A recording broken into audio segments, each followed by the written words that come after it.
আসসালামু আলাইকুম ওরহমতুল্লাহি বারাকাতু। আজকে আবার একটা অন্যরকম রেসিপি নিয়ে তোমাদের সাথে চলে এসেছি ফারহান লাইফস্টাইলে। দেখতেই পাচ্ছ কি বানিয়েছি। এটা একটা ওটসের কম্বো, যেটার মধ্যে কিনা আছে প্রোটিন, ফাইবার এবং ওজন কমানোর জন্য এক নম্বর উপকরণ। তো এটা আমি কি দিয়ে বানিয়েছিলাম সেটাই তোমাদের সাথে আজকে শেয়ার করছি। এটা কোনো রকমভাবে কুক করতে হয় না, এটা সারা রাত রেখে দিলে সকালে খাওয়া যায় এরকম।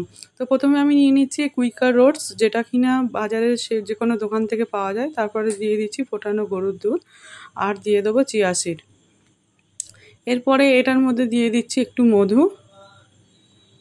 মধুটা শুধু মিষ্টত্ব ভাব আনার জন্যই দিলাম, খুব বেশি দিই না, কারণ মিষ্টি খুব একটা ভালো না। তারপরে দেবো আমন্ড বাদামটাকে ছোটো ছোটো করে কেটে দেবো, যেহেতু এটা জল টানবে আর শুকনো আছে, সেই জন্য ছোটো ছোটো করে কেটে দিয়ে দিলাম। তারপরে দিয়ে দিচ্ছি একটু খেজুর, তারপরে দিয়ে দেবো কিশমিশ, তারপরে দিয়ে দেবো ব্ল্যাকবেরি, তারপরে দিয়ে দেবো একটু কালো জিরে। ভালোভাবে এটা গুটিয়ে রেখে দেবো, আর দিয়ে দেবো একটু সাদা তিলটা। ভালোভাবে নেড়ে সব কটাকেই ভালোভাবে পেস্ট করতে হবে দুধের মধ্যে। ভালোভাবে মাখানো হয়ে গেলে এটা রেখে দিতে হবে ঢাকনা চাপা দিয়ে।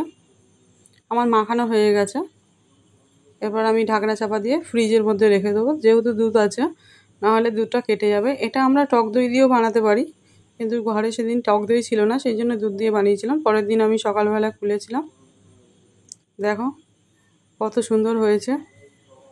খেতে খুব টেস্টি লাগে। প্রথম খেতে একটু কষ্ট হয় তো, কিন্তু পরে ফের আবার এটা ঠিক হয়ে যায়। এর মধ্যে তুমি নানা রকম ফ্রুটসও দিতে পারো, যেমন বেদানা, আপেল, কলা, এগুলোও দিতে পারো। এগুলো দিয়েও খেলেও খুব সুন্দর লাগে, অনেকক্ষণ পেট ভারী থাকে। তো পুরো ভিডিওটা দেখার জন্য তোমাদের থ্যাংক ইউ। আর যারা যারা নতুন আছে পারলে আমার চ্যানেলটাকে সাবস্ক্রাইব করে দিও। ভালো থেকে সুস্থ থেকো, আবার দেখা হবে নেক্সট একটা ভিডিওতে। টাটা বন্ধুরা।